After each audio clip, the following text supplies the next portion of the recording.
मोक्षमार्गस्य नेतारं वेत्तारं कर्मभूभृताम् ज्ञातारं विश्वतत्त्वानां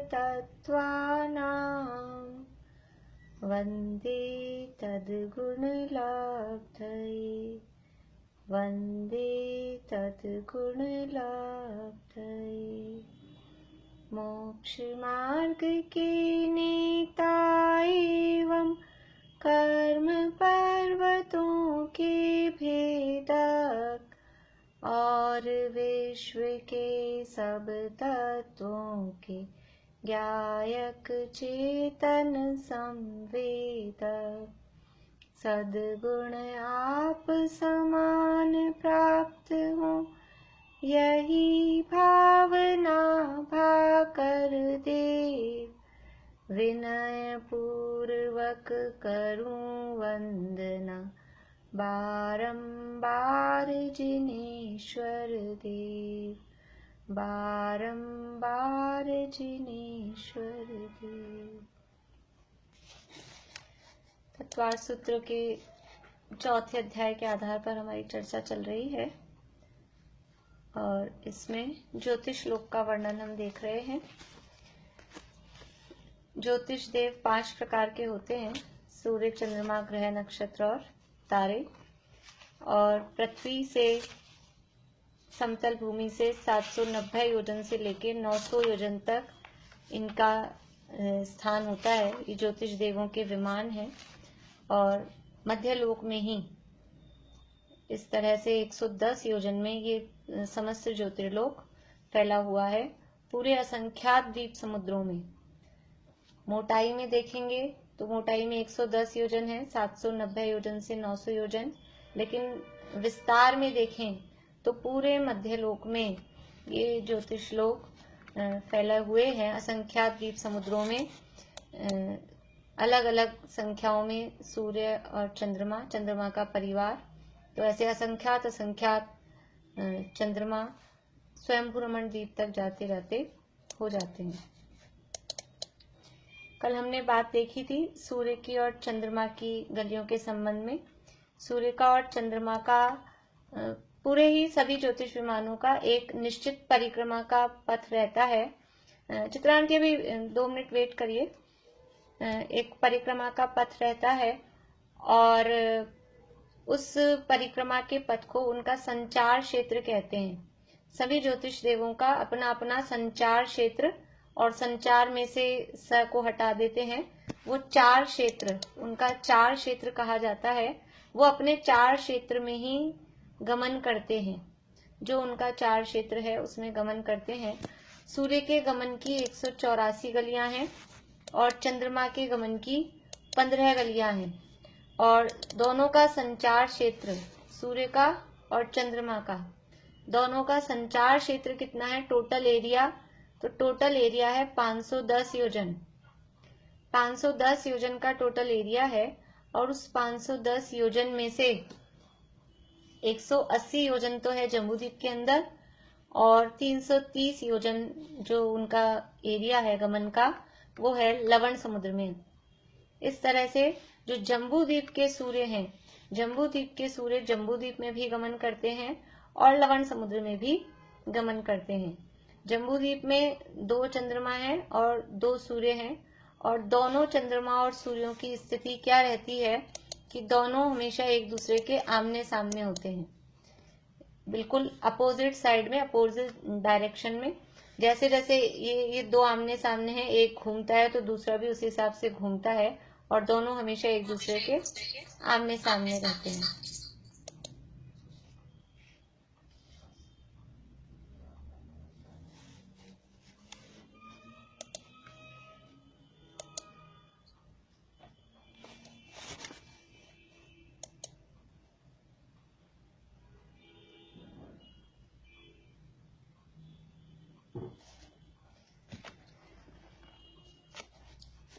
हाँ चित्रा आंटी, आप क्या पूछ रहे थे, बोलिए।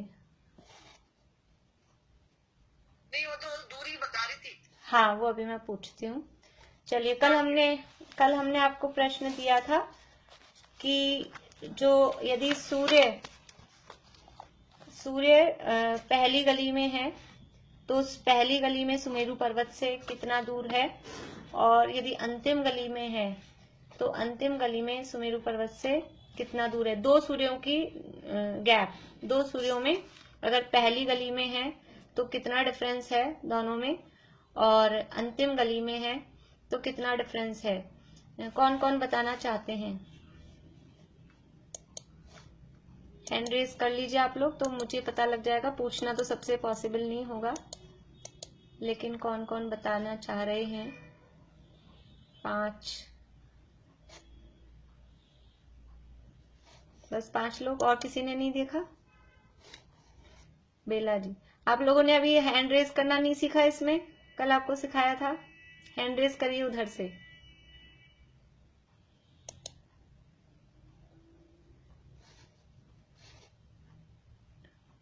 अभी भी बहुत से लोग ऐसे ही हाथ कर रहे हैं, वो अच्छे से मुझे हाथ दिख नहीं रहा है छोटा छोटा हाथ दिख रहा है। चलिए कोई बात नहीं। चलिए बेला जी आप बताइए।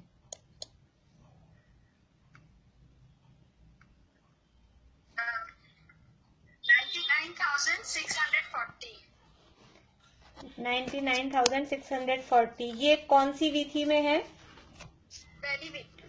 पहली विधि में, बढ़िया। और अंतिम विधि में? अंतिम विधि में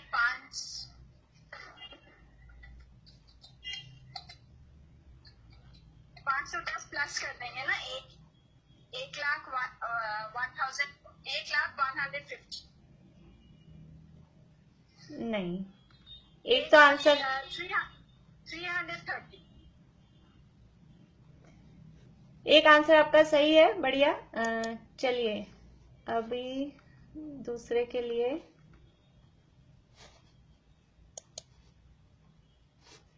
हाँ रेनू जी लुहाड़ी आप बताएंगे?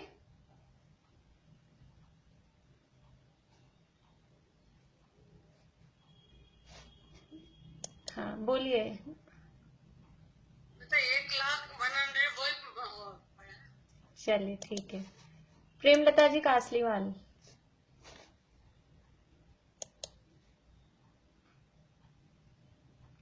अनम्यूट करिए।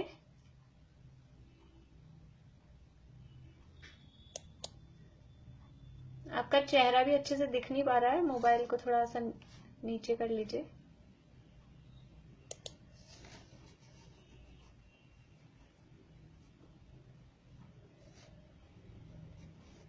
चलिए चित्रा आंटी बताइए।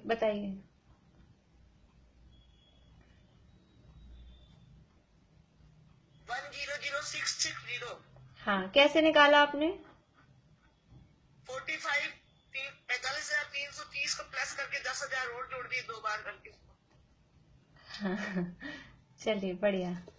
हाँ 330 को 2 बार करके 10,000 और जोड़े। ठीक है बढ़िया। बोलिए मीनू दी बोलिए। हाँ सीधा सा गणित है। 1,00,000 के वजन का तो वो हुआ जम्बूद्वीप, उसमें 330 बार गए तो 660 जोड़ लो, बढ़िया लास्ट की आ जाएगी। और 180 अंदर है वो माइनस कर दो। बढ़िया। तो 99,640 आ जाएगा। सिंपल गणित है, कुछ भी नहीं करना उसका। बढ़िया। देखिए एकदम सरल है, वो जो भी आपने किया वो भी सही है मतलब तरीका, लेकिन वो थोड़ा सा उसमें ज्यादा प्लस माइनस करना पड़ रहा है। देखिए अपने को क्या देखना था, ये जम्बूद्वीप है और ये बीच में सुमेरु पर्वत है, और ये सूर्य की पहली विधि है। ये पहली विधि है। एक सूर्य यहाँ है और एक सूर्य यहाँ है, ठीक है। और ये लवण समुद्र है। लवण समुद्र में समझ लीजिए जो अपनी विधि है, तो ये लवण समुद्र वाली विधि है, अंतिम विधि सूर्य की। ये पहली विधि है, ये अंतिम विधि में सूर्य है यहाँ पर, ठीक है। दिखाई दे रहा है आप लोगों को?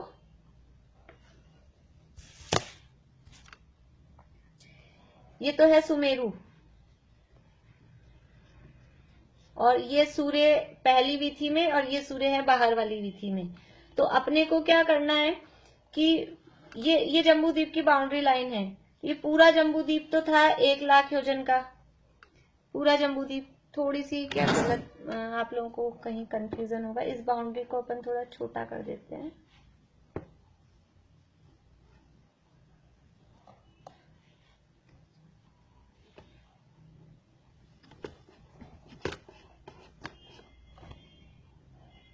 ये तो हो गई बाह्य विधि। और ये जम्बू द्वीप की बाउंड्री, ये है जम्बू द्वीप की बाउंड्री, और ये पहली विधि, ये पहली विधि में ये सूर्य, ठीक है। तो ये जम्बू द्वीप है, यहां से यहां तक का पूरा 1 लाख योजन का, ये इसका डायमीटर है, व्यास 1 लाख योजन का, यहां से यहां तक का। ये है जम्बू द्वीप की परिधि, जगती वेदी, दीवार, बाउंड्री वॉल। तो यहां से यहां तक 1 लाख योजन है, लेकिन जो सूर्य है पहली गली में वो 180 योजन इधर से कम करो, क्योंकि यहाँ अंदर जाकर है, और 180 योजन इधर से कम करो, इधर से अंदर जाकर है। तो 180 180, 1 लाख में से 180 प्लस 180 यानी 360। तो 1 लाख में से 360 माइनस कर देंगे तो ये अपना आ जाएगा 99,640। 99,640 ये पहली विधि में दो सूर्यों के बीच का डिफरेंस। बोलेंगे क्या इसको हम?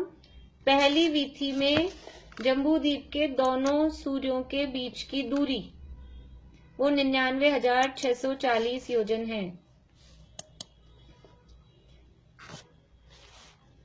अंकल कुछ पूछना है आपको? नहीं, वो आंसर निकाला था वो इसलिए। ठीक है।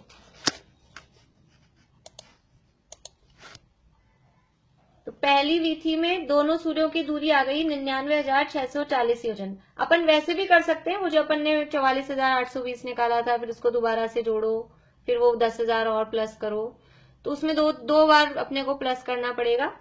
ये सीधा सा तरीका है।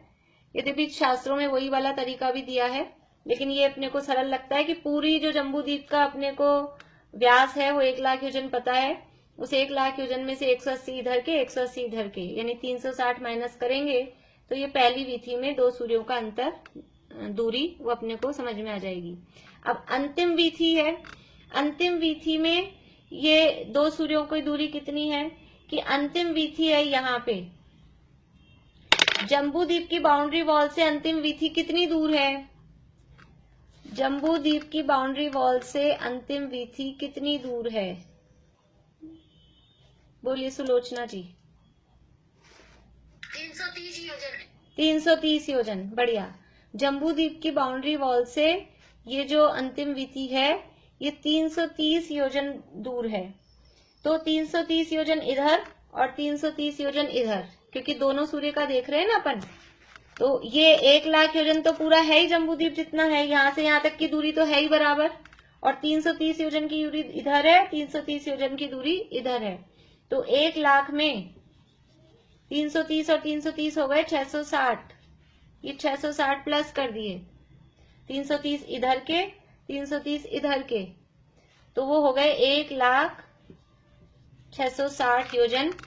अंतिम विधि में दोनों सूर्यों का जो डिफरेंस है, लास्ट वाली गली में, लास्ट वाली विधि में दोनों सूर्यों के बीच का डिफरेंस वो 1,06,60 योजन इतना वो निकल के आता है। अभी जिनका ये आंसर ऐसा निकला हो वो अपने को शाबाशी दे लें, अच्छा सही है उनका। सबसे मैं पूछ नहीं पा रही हूँ क्योंकि फिर वो उसी में टाइम अपना हो जाता है। बाकी जिनका गलत भी आया है तो कोई बात नहीं, जिन्होंने किया है उन सबको शाबाशी है। सही आया गलत आया वो कोई बात नहीं है, गणित की चीज है, कोई बात नहीं, लेकिन हमने कोशिश की है तो अच्छी बात है। अब जिन्होंने कोशिश नहीं की उनको वो ये याद कर लें तो उनको शाबाशी है कि ये हमने जो निकल के दे दिया, निकलाया, उसको हम ध्यान रख लें कि दो सूर्यों के बीच में कितनी दूरी है। चलिए, ये तो कल वाला प्रश्न हो गया। अभी ये देखो अलग अलग तरह से दूरी, आप लोगों को कंफ्यूज नहीं होना है। ये जो अपन ने निकाली है ये दो सूर्यों के बीच की दूरी है, और जो पहले निकाली थी अपन ने 44,820 वो सुमेरु पर्वत से सूर्य की दूरी। अच्छे से आप उसको ऐसा करके लिख लीजिए कि सुमेरु पर्वत से एक सूर्य की दूरी पहली विधि में, सुमेरु पर्वत से पहली विधि में जो सूर्य है उसकी दूरी कितनी, वो अलग आएगा। सुमेरु पर्वत से अंतिम विधि में सूर्य की दूरी वो कितनी है, वो अलग आएगा। और दोनों सूर्यों की आपस में दूरी वो कितनी है, वो अलग आएगा। ऐसा अलग अलग करके उसको इस तरह से ध्यान से लिख लीजिए। अब जो कल एक प्रश्न था कि वो अगली गली में कैसे जाते हैं, किसने पूछा था कल? किसी ने पूछा था कि वो जो सूर्य है, तो सूर्य है वो अगली गली में कहाँ से किस जगह से टर्न लेता है। तो उसके लिए यहाँ दिशाएं बताई गई है, इसको मैं मिटा रही हूँ। हो गया सबका?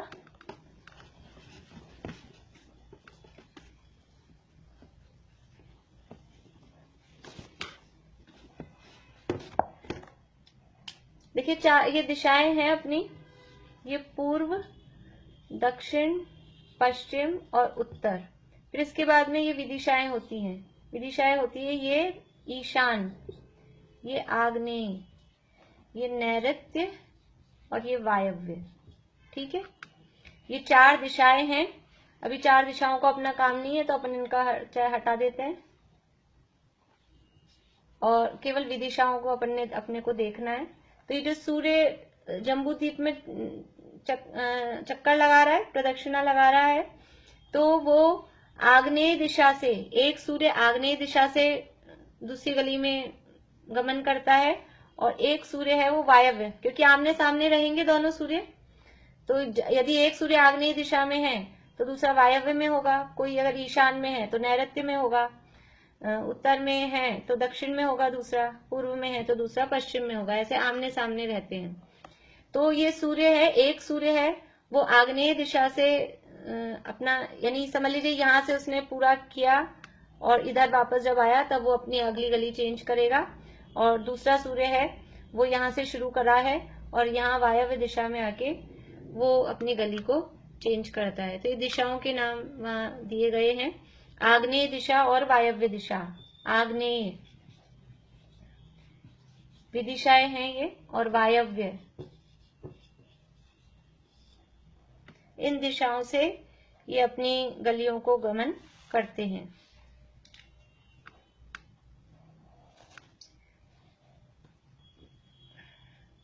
और एक और बात, जो कल लवण समुद्र के जो सूर्य हैं, लवण समुद्र के सूर्य चंद्र, वो सब पानी में डूबे हुए हैं, अंडर वाटर हैं, पानी के अंदर हैं। जम्बूद्वीप वाले जो सूर्य लवण समुद्र में पहुंचते हैं वो पानी के अंदर नहीं है। जिस जगह पे लवण समुद्र में अपने जम्बूद्वीप वाला सूर्य है 330 योजन अंदर जाकर, और वो सूर्य है 800 योजन की हाइट पर, तो उस 330 योजन अंदर जाते हैं तो वहां लवण समुद्र का पानी जमीन से केवल 55 योजन ही ऊपर है, समथिंग और है पॉइंट्स में, लगभग 55 योजन। तो वो 800 योजन काफी दूर हो गया। तो कल अपन ने उसका गैप देखा था, मैंने लिखवाया भी था कि जो लवण समुद्र में सूर्य पहुंचा अंतिम वीथी में, लवण समुद्र की में जो अंतिम वीथी में सूर्य पहुंचा, सूर्य की जो अंतिम वीथी है, वहां सूर्य से वो पानी वहां उस जगह कितनी ऊंचाई पर है, उन दोनों का डिफरेंस है। तो वो डिफरेंस था 744 सूर्य का डिफरेंस था। समुद्र में जल जितना ऊपर है, जल से 744 योजन ऊपर वो सूर्य है, और चंद्रमा था 824 योजन ऊपर। तो वो लगभग 55 योजन का डिफरेंस आएगा। 55 और प्लस करेंगे ना 744 में, तो वो 800 योजन ऐसा बन जाएगा। पॉइंट्स में है तो वो पॉइंट्स और प्लस होंगे, तो वो 56 दिख रहा है ऐसे तो अपने को, लेकिन वो पॉइंट्स और हैं उसके साथ में, तो वो प्लस हो जाते हैं। इतना समझ लीजिए, किसी को ये समझ में नहीं आ रहा है कितना ऊपर है कितना नहीं है, बस इतना समझ लीजिए कि जो जम्बूद्वीप के सूर्य हैं वो लवण समुद्र में पानी में डूबे हुए नहीं हैं, लेकिन लवण समुद्र के जो सूर्य चंद्रमा हैं वो पानी में डूबे हुए हैं। ठीक है, बोलिए शशि जी।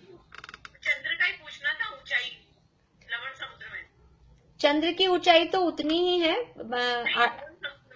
लवण समुद्र में जो डिफरेंस है पानी के लेवल से चंद्रमा का डिफरेंस, वो 824 योजन। चंद्रमा तो अपनी उसी हाइट पे है, 880 योजन की हाइट पे, लेकिन वो लवण समुद्र में पानी भी है कुछ ऊंचाई पर, तो वो पानी की जो ऊंचाई है उसको लेस करेंगे 880 योजन में से। तो पानी की ऊंचाई है लगभग 55 योजन के लगभग, तो वो 880 में से 55 के लगभग लेस करेंगे तो 824 पॉइंट्स में है एक्चुअल में वो, तो वो प्लस करने में थोड़ा सा डिफरेंस है, समझ लीजिए 824 ऐसा करके कुछ है, पॉइंट्स में है। 824 के आगे लगभग या अप्रोक्सीमेटली जरूर लिखें, नहीं तो वो प्लस करेंगे तो आपको बराबर बैठेगा नहीं हिसाब किताब। देखिए अभी एक बात अपने को और देखनी थी राहु और केतु के संबंध में। राहु जो है, केतु का विमान किसके नीचे चलता है और राहु का विमान किसके नीचे चलता है? बोलिए सुधा जी।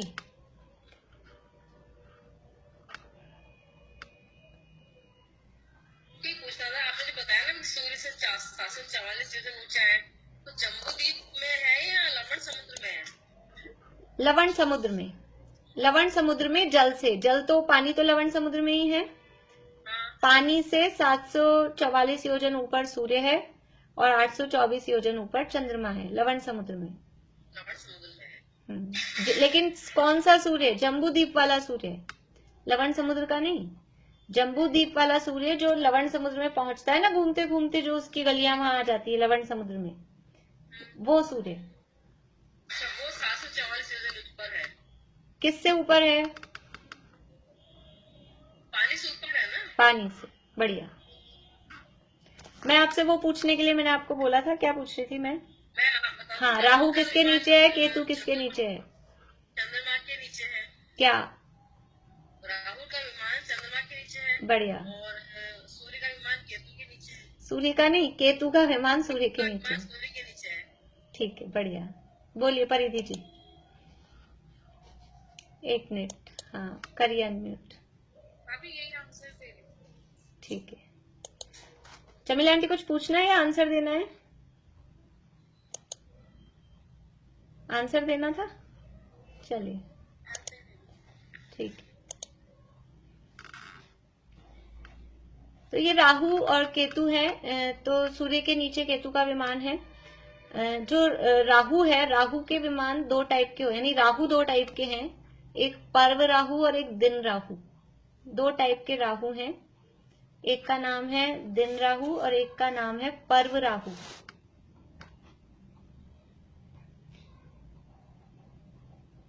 और ये दोनों ही जो विमान हैं ये चंद्रमा के नीचे ही होते हैं।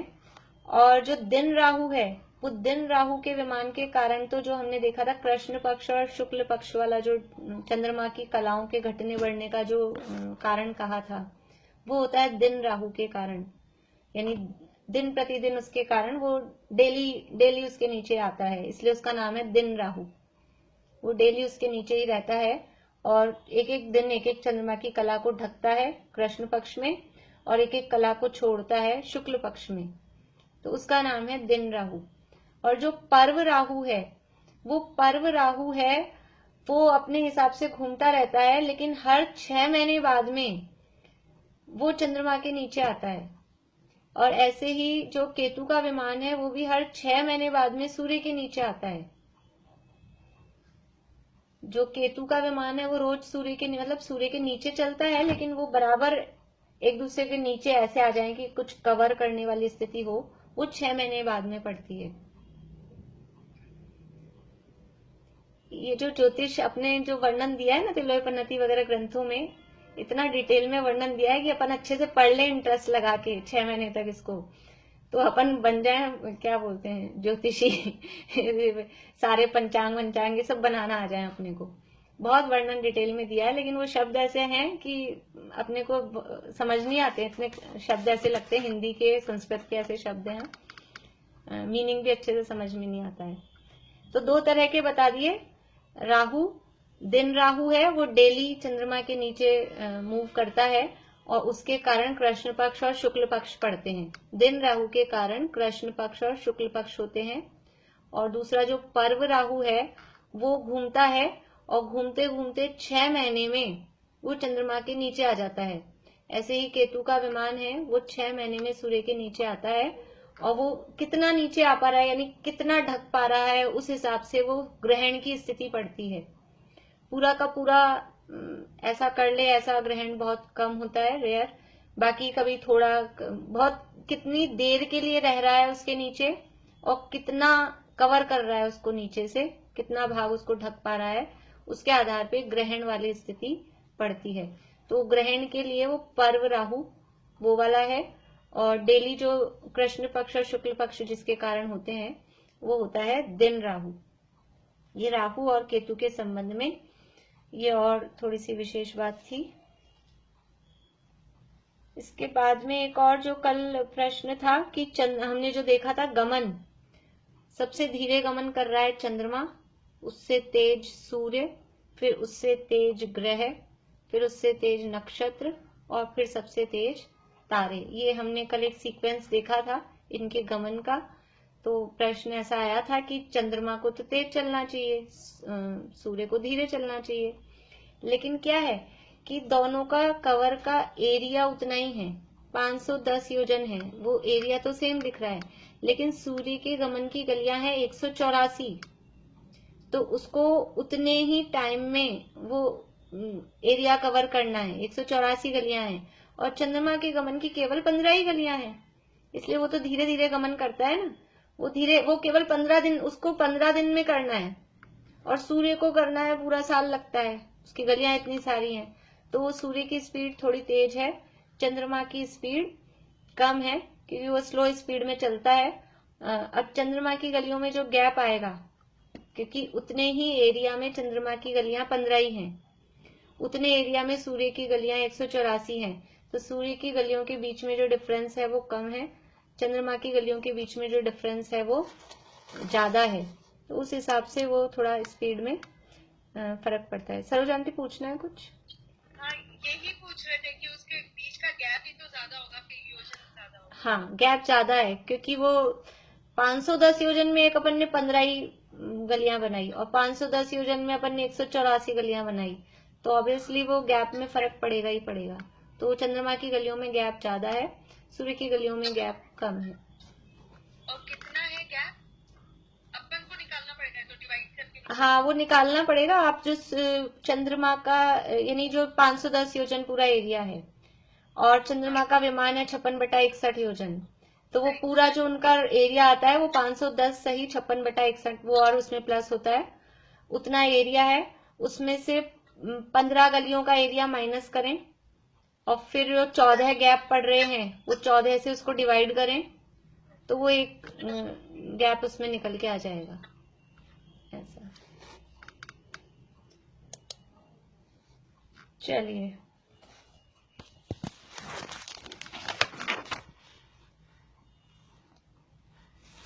ये जो गैप आपका निकल के आएगा, आप लोग निकालना, फिर कल मैं आपको बता दूंगी इसमें कितना है लगभग। अब ये जो सूर्य का ताप है, सूर्य का ताप जिसका प्रकाश है वो कहाँ तक पहुंचता है? बोलिए रश्मि जी। आपने चंद्रमा का बताया ना, चंद्रमा रोज, ये दिन राहु वाला जो रोज चंद्रमा के नीचे आता है, तो रोज आता है या 15 दिन में आता है? 15 दिन में आता है पर्व राहु, 15 दिन में नहीं, सॉरी 6 महीने में आता है पर्व राहु। नहीं, दिन राहु है वो करीब, वो रोज ही जब तो वो जो वो कारण है ना, कृष्ण पक्ष और शुक्ल पक्ष का कारण, यदि हम राहु के विमान को मानेंगे तो वो रोज एक एक कला को ढकता है कृष्ण पक्ष में। तो वो ऐसे होता है ना, ऐसे ये ऐसे है, दोनों एक के ऊपर एक पूरे आ जाएंगे तो ढक लेंगे, लेकिन कुछ ऐसा, इतना किसका, फिर इतना किसका, फिर इतना किसका, ऐसे। 15 दिन में थोड़ा थोड़ा ढकता जाता है। हाँ, ऐसे। और फिर अगले शुक्ल पक्ष में वो अमावस्या के दिन वो पूरा ढक गया, फिर शुक्ल पक्ष आया तो फिर थोड़ा थोड़ा आगे बढ़ा तो ये थोड़ा थोड़ा खुलता है, फिर वो पूर्णिमा तक वो पूरा यानी दिखने लग जाता है। इस तरह से उसको कारण कहा गया है। और दूसरा कारण यह है कि वो चंद्रमा की स्वाभाविक, उसकी नेचर ही ऐसी होती है कि वो 15 दिन कृष्ण रूप परिणमित होता है, 15 दिन शुक्ल रूप परिणमित होता है। ऐसे उस विमान की, उस बिंब की, या कहें उसमें जो स्थित पृथ्वी का एक इंद्रिय जीव है, उनकी ऐसी ही नेचर होती है। दूसरा कारण वो दिया है। बाहर में निमित्त कारण में वो केतु राहु का विमान वो कहा गया है। बोलिए स्नेह जी।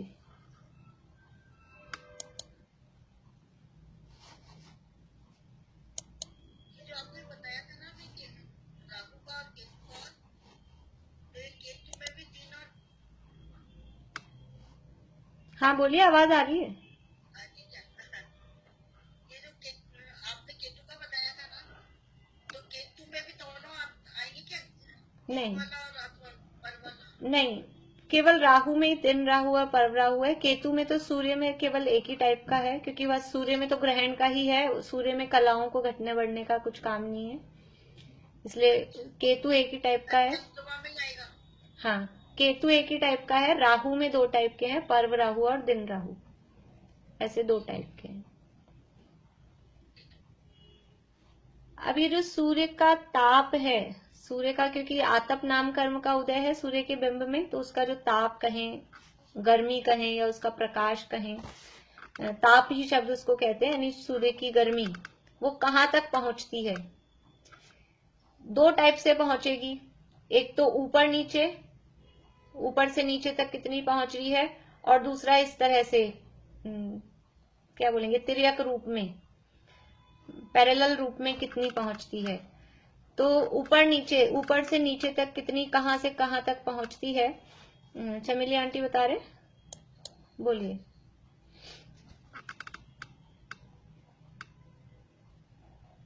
12,000 योजन जो जाएगी सूर्य चंद्रमा की 12,000 से जाती है? नहीं, 12,000 नहीं जाती, 12,000 तो किरणें हैं, 12,000 किरणें हैं, लेकिन वो कितनी दूर तक पहुंच रही हैं? तो देखिए, जितना मध्यलोक है, सूर्य के नीचे जितना मध्यलोक है, उस पूरे मध्यलोक में जाएगी। ऊपर नीचे अपन देखें, ऊपर नीचे कितना जाएगा सूर्य का ताप, तो जितना मध्यलोक कितना बचा है, सूर्य के नीचे मध्यलोक कितना है, योजन में आंसर देना है। बोलिए शीला भाभी।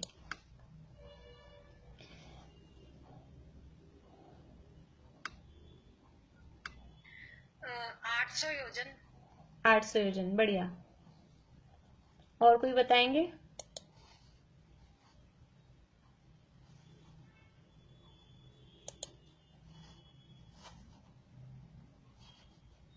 हाँ जी, आप बोलिए, क्या नाम है, सैमी, नाम भूल गई हूँ मैं आपका।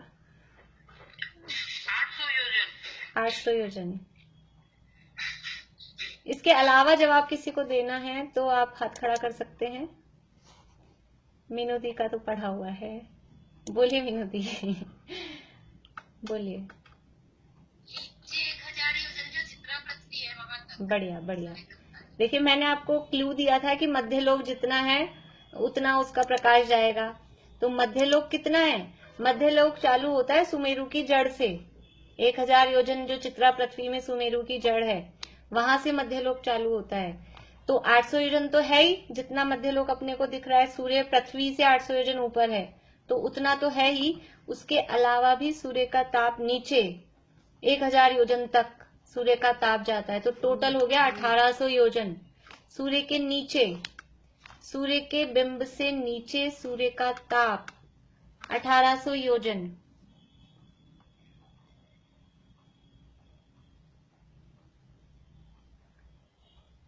सूर्य के बिंब यानी सूर्य के विमान से नीचे सूर्य का ताप 1800 योजन जाता है।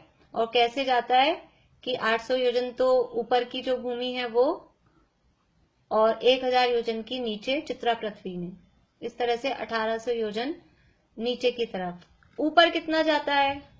ऊपर भी जाएगा कि नहीं जाएगा? सूरज के ऊपर सूरज का ताप, आप लोग गर्दन से बता सकते हैं हाँ या ना, जाएगा या नहीं जाएगा? जाएगा ऊपर। कुछ लोग मना कर रहे हैं, कुछ लोग हाँ कर रहे हैं, कुछ लोग कंफ्यूज ही हैं, कुछ भी नहीं कह रहे हैं। हाँ भाई प्रीति, जाएगा ऊपर। जाएगा। कितना जाएगा पता है? नहीं। बढ़िया। देखिए, सूर्य के ऊपर भी जाता है, और सूर्य के ऊपर 100 योजन, सूर्य के विमान के ऊपर 100 योजन तक ये सूर्य का ताप जाता है। तो सूर्य के विमान से नीचे तो हो गया 1800 योजन, और सूर्य के विमान से ऊपर 100 योजन तक सूर्य का ताप जाता है। उसके ऊपर 100 - 1 कितनी हाइट पर है? 100 - 1 कितनी हाइट पर है? बोलिए परिधि जी। 62,500, वो नंदनवन से। और जमीन से देखेंगे तो 63,000 पूरा। 500 और प्लस कर देंगे ना, 63,000 योजन। तो जो सोमनस वन है वहां पर सूर्य का प्रकाश, सूर्य का ताप, सूर्य की गर्मी जाएगी या नहीं जाएगी? सोमनस वन में सूर्य का ताप जाएगा या नहीं जाएगा? रजनी जी मुंबई। ऊपर कैसे जाएगा ताप? हाँ तो वही पूछ रहे ना, जाएगा या नहीं जाएगा, तो आप हाँ या ना बोलिए, नहीं जाएगा कि जाएगा? सूर्य के नीचे नहीं जाएगा। हाँ देखो, ऊपर तो जाएगा, ऊपर हमने बताया ना कितना जाएगा, रजनी जी ने सही जवाब दिया है, ऊपर 100 योजन ही जा रहा है, और वो सोमनस वन है वो तो बहुत ऊपर है, 800 योजन पे सूर्य है, तो ज्यादा से ज्यादा 900 योजन तक जा रहा है, जहां तक ज्योतिष लोक है वहां तक जा रहा है, 900 योजन तक ज्योतिष लोक है, और वो तो पहुंच गया है 63,000 योजन। 63,000 योजन पे सूर्य का ताप नहीं है। तो कोई ऊपर जाए, देव लोग जाते हैं, विद्याधर जाते हैं, चारण मुनिराज ऊपर जाते हैं दर्शन करने के लिए, तो उनको गर्म लगता हो, फिर वहां पे अंधेरा दिखता होगा उनको, उजाला होता है कि नहीं होता है? वहां पर सोमनस वन में, पांडुक वन में, वहां उजाला होगा कि नहीं होगा? बोलिए वर्षा भाभी। हेलो, होता है, बढ़िया होगा रत्नों का। बढ़िया बढ़िया, रत्नों का वहाँ जो वो वन है, वहाँ वनों में कल्प वृक्ष भी होते हैं, और देवो पुनीत वहाँ दिव्य रत्न होते हैं, और रत्नों के प्रकाश के आगे सूर्य का प्रकाश कुछ भी नहीं है। रत्नों के प्रकाश के आगे सूर्य तो, अभी जैसे इतनी दिन के उजाले में बाहर छत पे जाके टॉर्च जलाओ तो वो दिखती है क्या? वो भी छोटी सी, बिल्कुल अपने मोबाइल वाली जलाओ जरा सी। तो ऐसे ही रत्नों के प्रकाश के आगे सूरज चांद तारों का प्रकाश, मतलब तारों में तो बहुत ही कम है, पर सूर्य का जो प्रकाश है वो कुछ भी दिखाई नहीं देता। तो ये तो हो गया इस तरफ से। अब ऐसा तिरछा सूर्य का प्रकाश है, तो ऊपर नीचे अपन ने देखा है, अभी पूर्व पश्चिम कहें तो कितना फैलता है? बोलिए चमेली आंटी, क्या कह रहे हैं? कितना बताया आपने? 100 योजन, जहां तक ज्योतिष लोक है, सूर्य के ऊपर 100 योजन ही है ज्योतिष लोक, सूर्य 800 योजन पे है, ज्योतिष लोक 900 योजन तक है, तो 100 योजन तक वो फैलता है। तिर्यक में कितना फैलता है? तो ये सुमेरु पर्वत के सेंटर से, मध्य से लेकर, सुमेरु पर्वत के मध्य से लेकर, कुछ पूछ रहे हैं आप रजनी जी? नहीं, मैं कह रही थी 1,06,60 वही जाएगा, उतना योजन दोनों साइड, नमक समुद्र और वो दोनों कवर करता है ना सूर्य का। हाँ, लेकिन प्रकाश तो थोड़ा ज्यादा भी जाएगा ना, क्योंकि वहां तो उसकी वीथी ही है 1,06,60 योजन, वो जो अपन ने डिफरेंस देखा था, पर वो जो अंतिम वीथी है 184 नंबर वाली, वहां पर तो सूर्य है ही, तो जिस जगह सूर्य है उससे थोड़ा सा आगे इधर उधर तो जाएगा ना उसका ताप। इसलिए अपन योजन में, संख्या में ऐसा नहीं देख रहे, अपन थोड़ा सा मोटा मोटा ही देख रहे हैं। तो सुमेरु पर्वत के मध्य से लेकर और लवण समुद्र के छठे भाग तक सूर्य का ताप जाता है, ऐसा तिरछे में, तिर्यक रूप में सूर्य का ताप सुमेरु पर्वत के मध्य, यानी अंदर भी सुमेरु पर्वत के मध्य में भी वो सूर्य का ताप जाता है। जब अपन ने दूरियां देखी थी तो सुमेरु पर्वत वाली जगह को अपन ने 10,000 योजन को, या आधा आधा करें तो 5,000 योजन को कम किया था, लेकिन अभी सूर्य का ताप कहाँ जा रहा है? तो बिल्कुल सुमेरु पर्वत के मध्य से लेकर और लवण समुद्र के छठे भाग, यानी लवण समुद्र कितना है? 2 लाख योजन का, आप निकाल सकते हैं जिनको निकालना हो। 2 लाख योजन का लवण समुद्र है, उसका 1/6, 2 लाख को 6 से डिवाइड करेंगे तो लवण समुद्र के छठे भाग तक उसका ताप जाता है, फैलता है।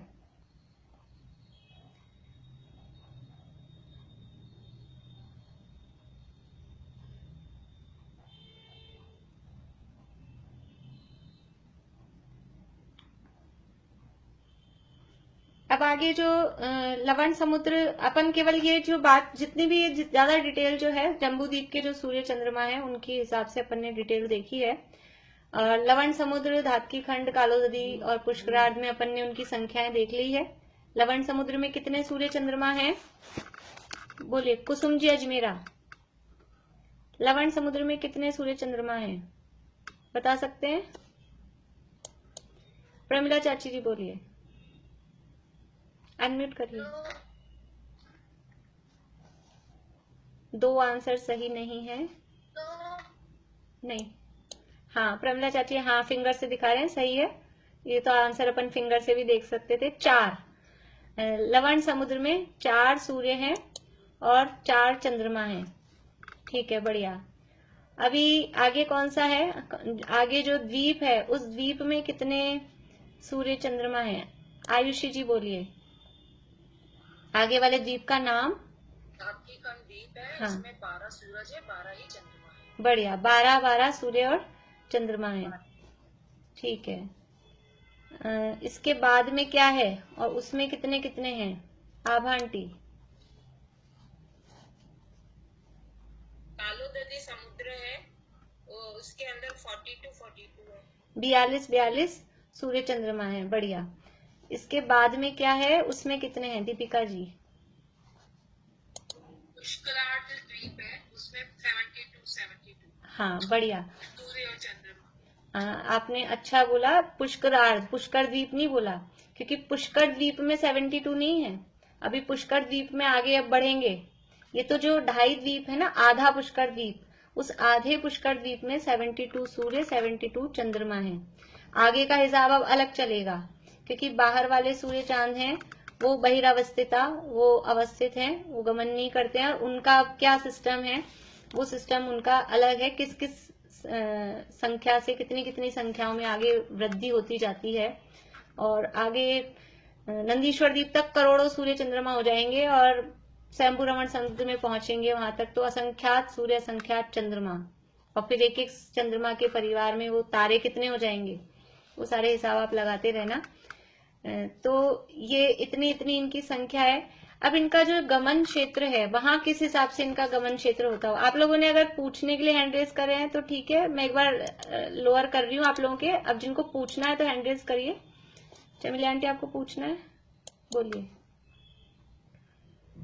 किस हिसाब से आए, अपन डबल करते हैं तभी ये हिसाब नहीं है, ये हिसाब नहीं है, ये ऐसा ही केवल ज्ञान में जाना गया है, इतने ही है। डबल करते हैं तभी नहीं हो पा रहा उस हिसाब। नहीं, इनका हिसाब नहीं है, हिसाब नहीं है, बस ऐसे ही है। अब इसमें अपन तर्क नहीं लगा सकते, जहां लग जाता है तो अपन लगा लेते हैं, वास्तव में वहां भी वो ऐसा ही है। लेकिन जहां अपना लगाए जोड़ा तो 4 के हिसाब से भी नहीं आ रहा है। नहीं, ये इतने ही है, इतनी ही संख्या में है। जैसे ग्रह 88 क्यों है, नक्षत्र 28 क्यों है, इनका क्या हिसाब है, तो जैसे वो है वैसे ही ऐसे है कि इतने इतने संख्या में है। टोटल 2.5 द्वीप में 132 सूर्य 132 चंद्रमा, ये संख्याएं आपको याद करनी है, ये वाली तो करनी है। 2.5 द्वीप में कितने सूर्य हैं, कितने चंद्रमा हैं, ये बराबर सबको याद करना है। और इनका जो मैं ये बता रही थी कि जो 2-2 सूर्य यानी 2.5 द्वीप में लवण समुद्र में 4 हैं, आगे धात्री खंड में 12 हैं, तो उनमें 2-2 सूर्य के बीच में, मैं सूर्य बोल रही हूँ, आप चंद्रमा के लिए भी वैसा ही समझना, मैं एक ही शब्द बोलती हूँ। तो 2-2 सूर्य के बीच में जो 4 क्षेत्र है, मतलब उनका गमन संचार, उनके परिक्रमण का क्षेत्र वो एक है। जैसे यहाँ 2 के बीच में एक ही क्षेत्र था, 2 सूर्य एक ही क्षेत्र में गमन कर रहे थे। ऐसा नहीं था एक सूर्य एक गली में गमन कर रहा है, दूसरा सूर्य दूसरी गली में गमन कर रहा है, ऐसा नहीं। जिस गली में एक सूर्य गमन कर रहा है उसी गली में दूसरा सूर्य गमन कर रहा है। फिर दोनों गली चेंज कर रहे हैं तो फिर गली दोनों की सेम है, एक ही गली। ऐसे ही वहां आगे 2-2 सूर्य के 2-2 चंद्रमा के बीच में उनका संचार क्षेत्र एक ही है, एक ही संचार क्षेत्र में वो गमन करते हैं। बाकी वो जो उनकी वीथियों की संख्या है वो सब उसके हिसाब से मल्टीप्लाई करेंगे आप। जैसे यहाँ जितनी वीथियां हैं तो वहां 4 सूर्य हैं तो 4 से मल्टीप्लाई करें, वहां 12 सूर्य हैं तो 12 से मल्टीप्लाई करें, वो उतनी बढ़ती जाएंगी। टोटल संख्या उतनी बढ़ती जाएंगी, लेकिन 2 सूर्य के बीच में वो उतनी ही वीथियां रहेंगी। बोलिए अंकल। कालोदधी समुद्र में 42 सूर्य है और 42 चंद्रमा। हाँ, पुष्कर द्वीप में 72 और 72 है, इसका मतलब पुष्कर द्वीप में गर्मी सबसे ज्यादा है। वो उसका एरिया भी तो दोनों की एरिया बराबर है।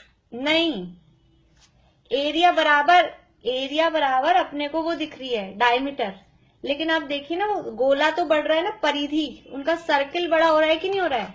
सर्किल बड़ा हो रहा है तो पुष्करार्थ का एरिया ज्यादा है। कालो दधी से पुष्करार्थ का एरिया देखेंगे यानी जगह, तो वो जगह ज्यादा है क्योंकि घेरा बड़ा हो रहा है। वो घेरा बड़ा हो रहा है ना, तो वो व्यास उतना दिख रहा है अपने को। पुष्कर पर जो आधे से ज्यादा बाद में हम बोलते हैं, पुष्करार्थ तो आधा हुआ और जो बाद का है वो बड़ा है, पहले वाला कहाँ बड़ा है?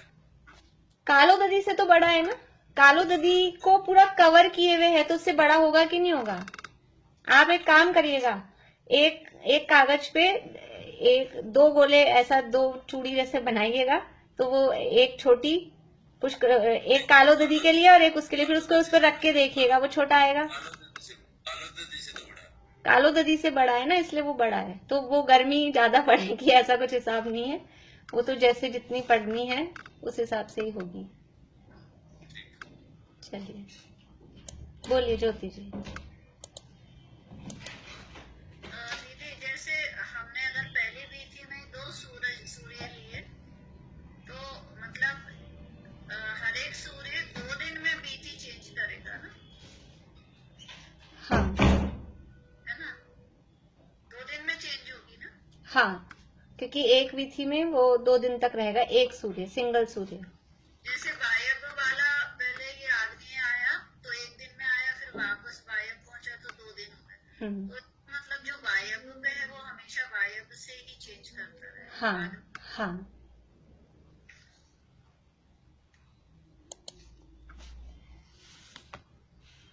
चलिए इस तरह से ये कुछ मोटी मोटी बात हुई। अभी एक टॉपिक अपना और रह गया है, जो बाहर वाले सूर्य चंद्रमा हैं, वो थोड़ी सी कल उनकी और बात करेंगे। बहुत ज्यादा कैलकुलेशन अपन नहीं करेंगे कि वो किस किस संख्या से वो बढ़ रहे हैं, कितने कितने आगे मानुषोत्तर पर्वत के बाहर जो सूर्य चंद्रमा है वो कितने कितने हैं, किस हिसाब से हैं। उसके बाद में अब आप लोग कल सोच के आना, ये सब हमने पढ़ा तो आप लोगों को कुछ लाभ हुआ कि नहीं हुआ, या ऐसे ही टाइम पास हो गया, बस मन लग गया, 1 घंटा निकल गया। तो थोड़े बहुत आप लोग सोच के आना। हाँ बोलिए वर्षा भाभी। ये क्वेश्चन पूछ रही थी, जैसे एक ही विधि के अंदर 2 सूर्य चल रहे हैं और जो बिहार वाले वहाँ पर ज्यादा है जहाँ पे सूर्य, वो भी एक विधि में, एक विधि में 2 ही हैं। हाँ अच्छा, वहाँ पे भी ऐसी है सेम?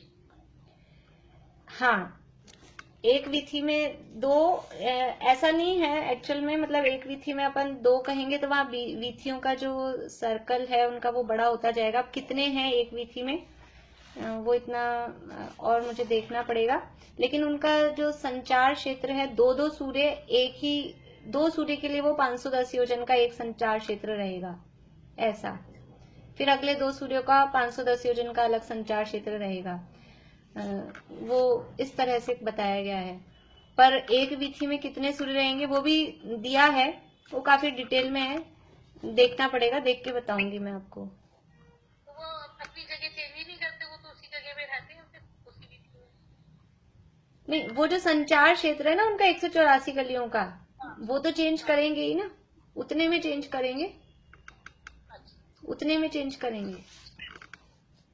बोलिए आंटी, इनके बाद दीपिका जी। हाँ, वो मुझे ना ये बात नहीं समझ में आ रही है, जैसे कि ये लवण समुद्र के 4 सूरज हैं, तो ये एक ही रिंग में रहेंगे क्या? चारों सूरज एक साथ एक ही रिंग में, जैसे कि पहले 2 सूरज एक ही साथ थे, तो अब 4 सूरज एक साथ रहेंगे? वही ये वर्षा भाभी भी शायद यही पूछ रहे थे। मैं और कल आपको कंफर्म देख के बताऊंगी कि समझाना अच्छे से समझ में आ जाता है। ठीक है, मैं कल और उसको आपको देख के बताऊंगी। बोलिए दीपिका जी। ये पूछ रही थी कि ये जो आप बता रहे हैं 4 बाहर लवण समुद्र में, और तो वो पूरा लवण समुद्र का एक सर्किल होता है या ऐसे छोटे छोटे अलग अलग सर्कल? नहीं, पूरे लवण समुद्र का एक सर्किल आएगा ऐसा, पूरे सर्किल। तो उसमें एक साथ चारों दिशाओं में आप लोग घूमेंगे वैसे? हाँ, तो वो लवण समुद्र में तो एक रिंग में है, और शायद वो सभी एक में ही होनी चाहिए जहां तक मुझे, लेकिन मैं देख के कंफर्म जो लिखा होगा वैसे ही देख के बताऊंगी, क्योंकि वो सर्किल बड़ा होता जा रहा है ना, आगे आगे अपन जा रहे हैं तो वो सर्किल बड़ा होता जा रहा है। तो यहाँ तो इतना 1 लाख योजन का, और उसकी पहले की परिधि अपन ने देखी थी 3,15,000 और 089 उतनी थी। तो उसमें 2 काम कर रहे थे, लेकिन आगे वो परिधि बड़ी होती जा रही है, तो वहाँ 4 हैं, अगर 12 हैं, तो जहां तक है वो एक ही में होना चाहिए। फिर भी मैं और कंफर्म देख के बताऊंगी आपको। बोलिए रजनी जी। ये मनुष्य लोग और 2.5 द्वीप एक ही बात हुई? हाँ, एक ही बात। तो ये मतलब कि मनुष्य कहाँ तक जा सकता है? 2.5 द्वीप तक पूरा? हाँ, 2.5 द्वीप में मानुषोत्तर पर्वत तक। सब वो पुष्कर द्वीप से पहले? पुष्करार्ध तो है ही 2.5 द्वीप में। जा सकता है इंसान? पुष्करार्ध तक, हाँ।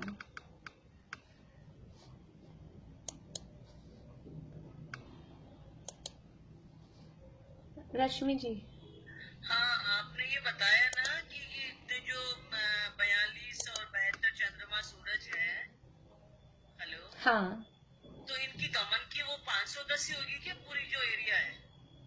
हाँ, यानी जो 2-2 सूर्य हैं उनके गमन का एरिया 510 योजन ऐसा कहा है। तो अब वो ज्यादा वाले वही, वो थोड़ा और मैं देख के बताऊंगी कि वो 510 में 2 हैं, फिर आगे फिर से 510 में दूसरे हैं, इस तरह से है या वो एक ही सर्किल में है, वो देखना पड़ेगा, देख के बताऊंगी। बोलिए सुधा जी। ये जो जम्बूद्वीप की जो सूर्य है, जो पहली विधि में एक दिन में एक चक्कर पूरा करता है? एक दिन में 2 सूर्य मिलके एक चक्कर पूरा करते हैं। एक दिन में एक जो पूरा चक्कर है वो 2 सूर्य मिलके एक चक्कर को पूरा कर पाते हैं। और अगर एक सूर्य को अपन देखेंगे तो उसको एक चक्कर पूरा लगाने में 2 दिन लग जाते हैं। एक सूरज एक दिन में आधा ही चक्कर लगा पाता है, तो उसको 2 दिन लग जाते हैं पूरा करने में। और अगर अपन सर्किल की तरफ से देखें, सर्किल पूरा कैसे हुआ, तो वो 2 सूरज मिलके एक दिन में वो सर्किल पूरा कर देते हैं। तो ये चेंज अपनी गली जो चेंज करता है वो 2 दिन बाद करता है? 2 दिन बाद करता है।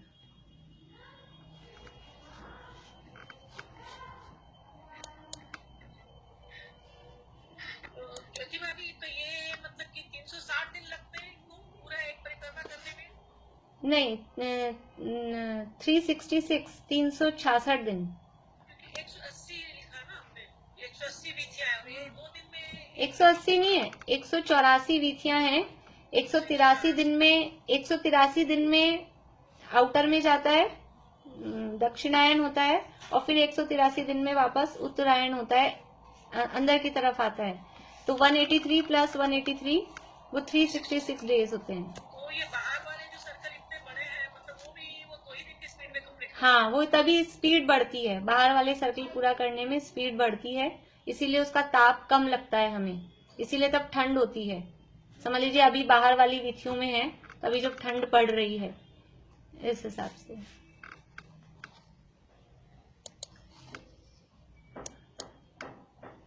अभी जो लोग ऐसे हाथ खड़ा कर रहे हैं उनका, क्योंकि मेरे को तो इधर जो हाथ दिख जाते हैं ना, पहले मैं वो देख लेती हूँ, फिर आप लोग कहेंगे बहुत देर से खड़े हैं अगर। बोलिए सुधा जी। लवण समुद्र सूर्य जो है वो 55 दिन पानी में डूबा हुआ है? नहीं, लवण समुद्र में 55 योजन डूबा हुआ नहीं है। लवण समुद्र में जो सूर्य है, जम्बू द्वीप में जो लवण समुद्र वाला सूर्य है, नहीं, जम्बू द्वीप वाला सूर्य जो लवण समुद्र में है, जम्बू द्वीप वाला जो सूर्य लवण समुद्र में पहुंच रहा है, उस जगह जिस जगह सूर्य पहुंचा, देखिए अपना टाइम भी हो गया। इनके बाद आशा आंटी रेडी रहें।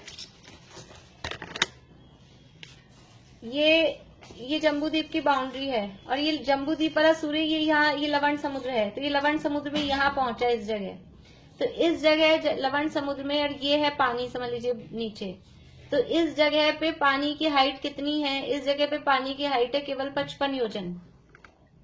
जिस जगह सूर्य है ऊपर आकाश में, लवण समुद्र में ऊपर आकाश में 800 योजन की हाइट पे सूर्य है, उस जगह लवण समुद्र में पानी की ऊंचाई केवल 55 योजन है, 55 पॉइंट समथिंग उतने योजन है। तो ये है 800 योजन पे।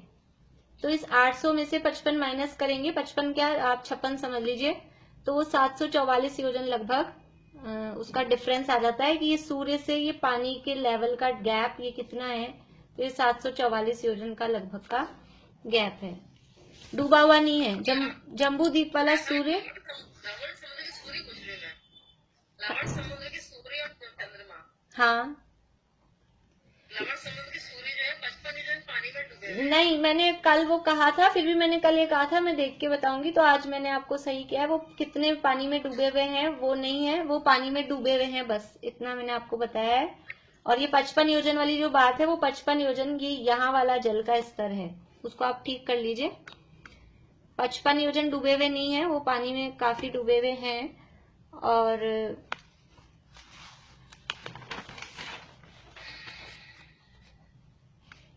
कैसे लिखेंगे इसको फिर? देखिए मैं बता देती हूँ, वो क्या मैं ज्यादा आपको संख्याएं बहुत सारी हो जाएंगी, इसलिए लवण समुद्र में जो जल है वो कितना ऊंचा है, वो जल है पहली विथि जिस जगह, अब ये समझ लीजिए लवण, ये तो ये वाली बात हो गई। अभी लवण समुद्र है, आज टाइम बहुत हो गया अपना। लवण समुद्र में, ये लवण समुद्र का सूर्य है और ये लवण समुद्र के सूर्य की पहली विथि है मान लीजिए, और ये पहली विथि है यहाँ पर, और ये पहली विथि में सूर्य यहाँ पर है इस जगह। और लवण समुद्र के जल जिस जगह ये पहली विथि है उस जगह जल का स्तर कितना है समझ लीजिए, यहाँ पर है वो पानी।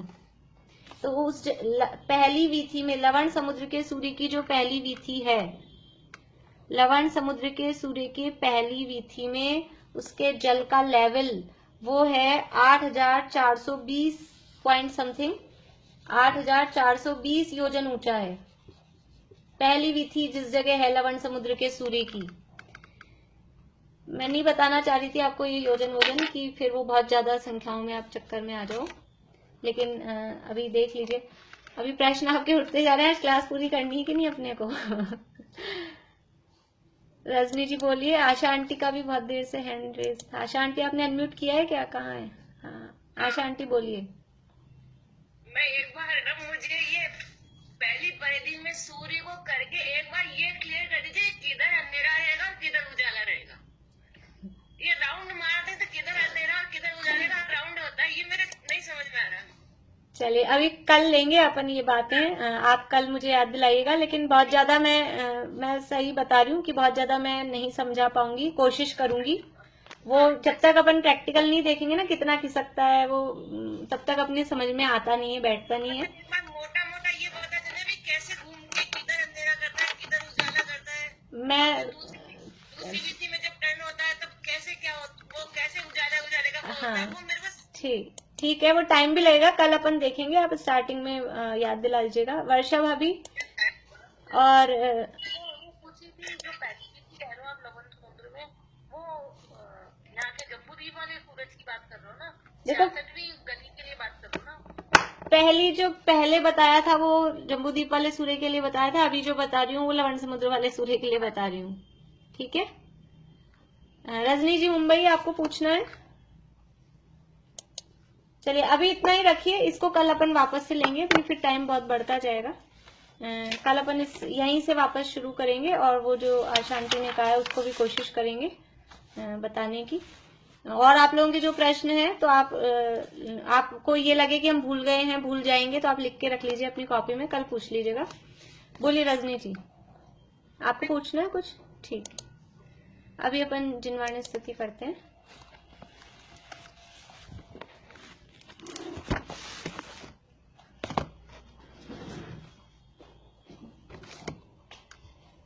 निज आत्मा के भान बिन सुख मान कर रति राग में, सारा जगत नित जल रहा है।